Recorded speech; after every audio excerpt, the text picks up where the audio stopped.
Hi everybody, welcome to English for You. I'm Pat. And I'm Erin. So, today we're going to be talking about sounds and particular sounds that people hate. But as a contrast, what are some pleasant sounds? What are some sounds we associate with nice memories and really sounds that you just really like? I'll give an example of mine. It's church bells. I grew up at the bottom of a hill with a church on top of it. Every Sunday morning, they would do long, bell ringing practices, and I'd kind of always wake up to that. So for me, the church bells, even just making the quarter-hour sounds, kind of reminds me of being around my parents' house at home. Oh, okay. So I've always associated church bells and ringing church bells as a kind of a happy memory. Well, mine's kind of similar, not in the terms of the sounds, but the feeling. It reminds me of being at home in the summertime. I like the sound of crickets. Okay. Which is like the little bug. insects. Yeah, and they make this chirping sound. Yeah. Kind of thing. Yeah, and it reminds me of being at home in summer and being around the old farm and listening. I was thinking about it yesterday. It actually just reminds me of being outside in nature. Yeah, that's a good sound. Yeah. However, we're going to get some sounds that are bad, and we're going to also look at some people who are affected more than others by these kinds of sounds in our article, Misphonia, or Misophonia, that's it, Misophonia, when sounds makes you angry. Let's read through the article. Reading. Misophonia. When sounds make you angry. Imagine that you're out shopping with your friend. You feel hungry, so you buy a bag of chips and open it noisily. You scarf down the crunchy chips with pleasure. Suddenly, your friend angrily grabs the bag from you and throws it in the trash. Your friend may suffer from misophonia, which means hatred of sound. People with misophonia are sensitive to certain types of noise, ones that most people don't seem to notice. In misophonia, these sounds are called triggers. While they might sound normal to you, these noises trigger negative reactions in others. Those affected by misophonia experience symptoms that range from minor discomfort to panic attacks or extreme anger. Some will try to distance themselves from the sound. Others may even act out in anger in an effort to stop the noise. These reactions may cause people with misophonia to pull away from society. By doing this, they hope to avoid the stress that the sounds cause. So the article begins by saying, imagine that you're out shopping with your friend. Pretty normal experience. Sounds easy enough. Okay. Then it says, you feel hungry, so you buy a bag of chips and open it noisily. Okay, so we're talking not just eating them noisily, but actually opening the bag. It's all of the action. Plastic bag is being kind of ripped open noisily. The article then says, you scarf down the crunchy chips with pleasure. Now, this phrase, scarf down, it's the same spelling, but the word scarf has nothing to do with a scarf you wear around your neck. That's right. It's scarf down is today's shortcut for you, so let's take a moment to find out more about what the phrase means. Shortcut for you. Oh boy, this food looks so good. Yeah, it looks like a great meal. Oh my, it's delicious. Here, try this. Oh, I want that. Slow down a bit. I want some of that. So good. You're really scarfing down the food. What? My scarf is in the food? Oh no! To scarf down means to eat food quickly and eagerly. I see. Scarf down is 狼吞虎咽. You got it. You are scarfing down that food. I can't help it. It's too good. True. Hey, you've almost eaten all the food. You should start scarfing down before I finished it. Welcome back, everyone. So, to scarf down, as you can probably guess, means to eat, usually quickly and without much grace or elegance. For example, Paul was so hungry that he scarfed down the whole pizza in 5 minutes. Oh, that's pretty hungry. That's scarfing it down. Now, Yeah. these chips are crunchy. Now, the adjective crunchy, spelled C-R-U-N-C-H-Y, crunchy is something that makes a short, sharp sound when it's bitten or crunched. For example, these crunchy breadsticks go great with these dips. Now, we should have really bought some chips in, really, shouldn't we? Just to make that kind of Yeah. kind of sound. That was a pretty good example, though. Thanks. Yeah. Okay. So you're doing this, but the article then says, suddenly, your friend angrily grabs the bag from you and throws it in the trash. What? Those are my chips. How rude. Okay. And it's rude because your friend grabs the bag. To grab, G-R-A-B, grab is to grasp or seize something suddenly and forcefully. It's not taking it from you, it's just pulling it out of your hands. Right. For example, the thief grabbed the woman's bag and ran off down the alley. So that's not a great thing to do either. Yeah, but why? Why would your friend do this? Right. Your friend may suffer from misophonia, which means hatred of sound. Ah. Now, we saw the phrase suffer from here, and that means to have a particular disease or problem. For example, we might also say, Frank is suffering from a bad cold, so he's taking the afternoon off. He's not feeling well. That's right. So here we're talking about someone who is suffering from misophonia. Yes. Which means hatred of sound, okay?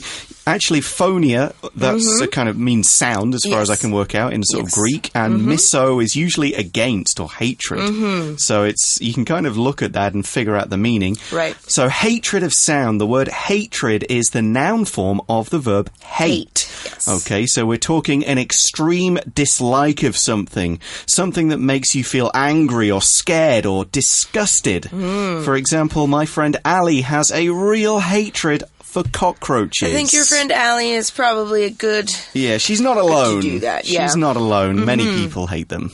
All right, well, let's hear a bit more about misophonia. It says, people with misophonia are sensitive to certain types of noise, ones that most people don't seem to notice. Okay, so like, we're not talking about noises that like everyone hates. Yeah, you know, like someone drilling in the road with a big drill, or you know, a noisy baby noisy screaming truck, or something like that. Everybody kind of doesn't like that, or nobody likes that. Yeah. But this is particular types of noise that they are sensitive to. All right, so let's learn about the adjective sensitive, spelled S-E-N-S-I-T-I-V-E, sensitive. When you're sensitive, you're quick to detect or respond to something like a signal or a change. Now, the response or reaction to this thing is often greater than it would be in someone who isn't sensitive to that thing. For example, Maria has sensitive skin and often suffers from allergic reactions to soap or other things. Okay, I see. That's interesting. So her skin would maybe get red and itchy. Okay. Maybe you can't put like certain creams or soaps on them. It's the fragrance, you know. Right. It's the actual smell in it which people get allergic to. Okay. You could also say someone has a sensitive sense of taste or smell. Yes. If they're very good at tasting small amounts of something, like I can just taste the particular thing in this pie or something like that. I would say I'm fairly sensitive taste-wise. Okay. I'm pretty good at that. But there you go. So that's sensitive. And these people are sensitive to noise. And this noise, whatever it is going to make them react more. Yes, it's going to make them feel more of something. If it's hatred, probably anger towards these sounds. Yeah, we're not talking about a nice reaction here. We're talking about, get that thing away from me. Now, the article says, in misophonia, these sounds are called triggers. Okay. T-R-I-G-G-E-R. Triggers. Now, a trigger is an event that is the cause of a particular action, process or situation. Okay, so for people with misophonia, the trigger is the noise. Right. Okay, this particular noise that they hate is triggering or causing their anger.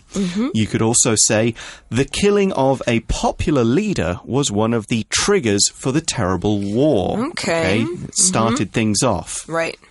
All right. Well, next the article says, while they might sound normal to you, these noises trigger negative reactions in others. All right. So here we saw trigger as a verb. Yes. That's good to know. But the noun reaction, spelled R-E-A-C-T-I-O-N, reaction, is something that's done, felt, or thought in response to a situation or event. So, for example, what was the teacher's reaction when you told her you hadn't done your homework? So was she angry? Did she punish you? What did she do? What did she do? Okay, we're talking like sequence of actions. So something happens, then there's a reaction. Yes. So what happens to people with misophonia? What's their reaction? Well, they grab your chips and throw them in the garbage. That's what happens. Okay, we'll look at this in a more general sense here in the article. It says, those, meaning those who are or those people, affected by misophonia experience symptoms that range from minor discomfort to panic attacks or extreme anger. Okay. Now, we have quite a lot of words in this sentence that we need to take a look at, okay? Let's start with the word symptom. People with misophonia experience certain symptoms. Right. Now, a symptom is either a physical or a mental feature which shows that a person has a particular disease or problem. Okay. And a symptom is a feature that the patient can describe, that the patient realizes they have. All right, so they know that something is wrong. Exactly. Right. If it's something the doctor would find and the patient wouldn't know, we call it a sign. Okay. For example, a symptom of a cold, you might say, a symptom of cold, sore throat, runny nose, headache, your eyes feel a bit blurry. All of those things are symptoms of a cold because you can describe them. Whereas a sign might be people looking at your blood and seeing your immune reaction is a lot stronger. Of course, you as a person can't feel that, but the doctor could look at your blood and find it out. So symptom, you can feel it. Sign, the doctor can find it. Right. Some things are both. But anyway, a sore throat is one of the symptoms of a cold. Okay. So people with misophonia, they don't just experience one type of symptom. Yeah, they have many, and that's shown in this sentence with the phrase range from to, so range from A to B. And we use this phrase, range from to give examples of something and also to show that there is a great variety of possible examples. There can be many different things.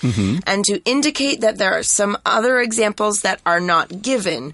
Maybe there's too many to say in one sentence. Exactly. Right. So, for example, we could say there are many things to try at night markets, ranging from small snacks to full meals. Okay. And maybe even try on clothes. Yeah, or play games. Yeah, exactly. Yeah. Okay, so one of these symptoms, kind of at the smaller end, is minor discomfort. Minor, M-I-N-O-R, minor means of less importance to something or someone, especially when compared to things of major importance. So major, minor, they're the pair. For example, there are a few minor problems with my apartment, but they're not big enough for me to want to move. Okay, so they're just small issues. Things, yes, right. so minor discomfort. All right, so discomfort, spelled D-I-S-C-O-M-F-O-R-T, discomfort, is a noun, and it's something that causes a person to feel uncomfortable, such as a slight pain or a minor worry. For example, Ursula can't stand the discomforts of a crowded bus. Too many people, maybe someone pushes her. So we're not talking terrible things, things that make you just really feel sick or might hurt you. We're just talking it's a little bit of a bother. It's just a small little thing. Slightly uncomfortable. Now, at the other end of the scale, things that aren't minor are things like panic attacks. Right. Okay, a panic attack is a sudden, strong feeling of anxiety, of real severe worry that lasts for a period of time. It's often accompanied by physical problems. You might have trouble breathing. You might feel dizzy or so on, something like that. For example, the stress of the exams caused James to suffer from panic attack. If you're having a panic attack in an exam, which is actually something I've experienced before, you can't actually write the exam. You can't think. You can't write. No, you're only focused on your worry, and you can't actually bring. It's so severe.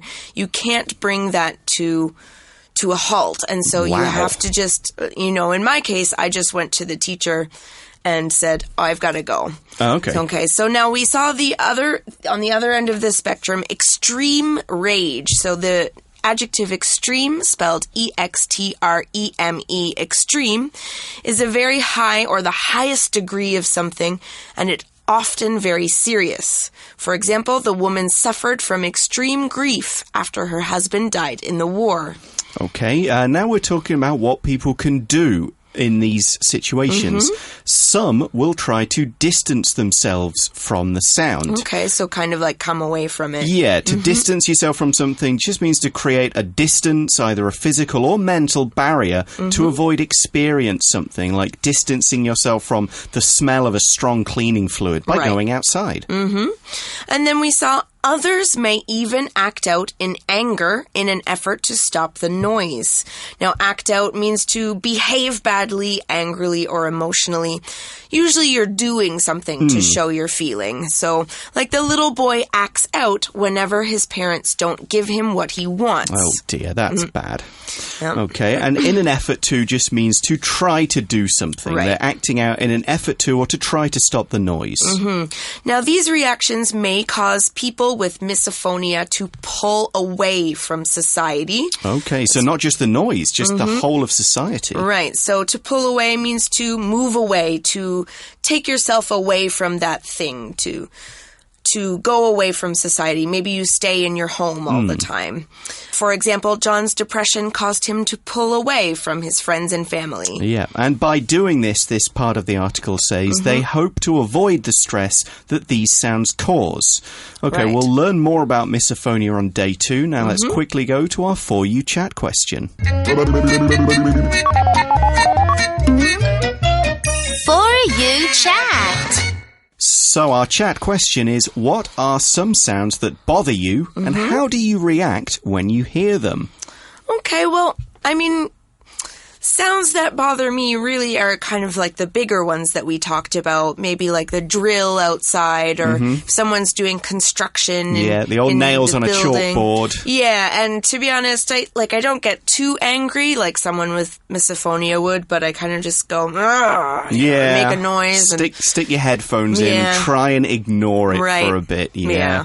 Yeah, I would say the same. There are some sounds that do bother me, but they're not like normal ones that wouldn't bother other people, okay? Right. Well, that's all the time we've got for today, but join us again tomorrow to find out more about misophonia, when sounds make you angry. See you then. Bye for now. Bye-bye. Misophonia. When sounds make you angry. Imagine that you're out shopping with your friend. You feel hungry, so you buy a bag of chips and open it noisily. You scarf down the crunchy chips with pleasure. Suddenly, your friend angrily grabs the bag from you and throws it in the trash. Your friend may suffer from misophonia, which means hatred of sound. People with misophonia are sensitive to certain types of noise, ones that most people don't seem to notice. In misophonia, these sounds are called triggers. While they might sound normal to you, these noises trigger negative reactions in others. Those affected by misophonia experience symptoms that range from minor discomfort to panic attacks or extreme anger. Some will try to distance themselves from the sound. Others may even act out in anger in an effort to stop the noise. These reactions may cause people with misophonia to pull away from society. By doing this, they hope to avoid the stress that the sounds cause. Vocabulary Review. Crunchy. I like raw carrots, because they make a crunchy noise when I eat them. Grab. A thief must have grabbed my wallet when we were on that busy street. Sensitive. Rachel is very sensitive. She cries at every small thing that upsets her. Reaction. What was your parents' reaction when they found out you had crashed their car? Minor. Except for a few minor spelling mistakes, I did well on the test. Extreme. The extreme heat made working outside impossible.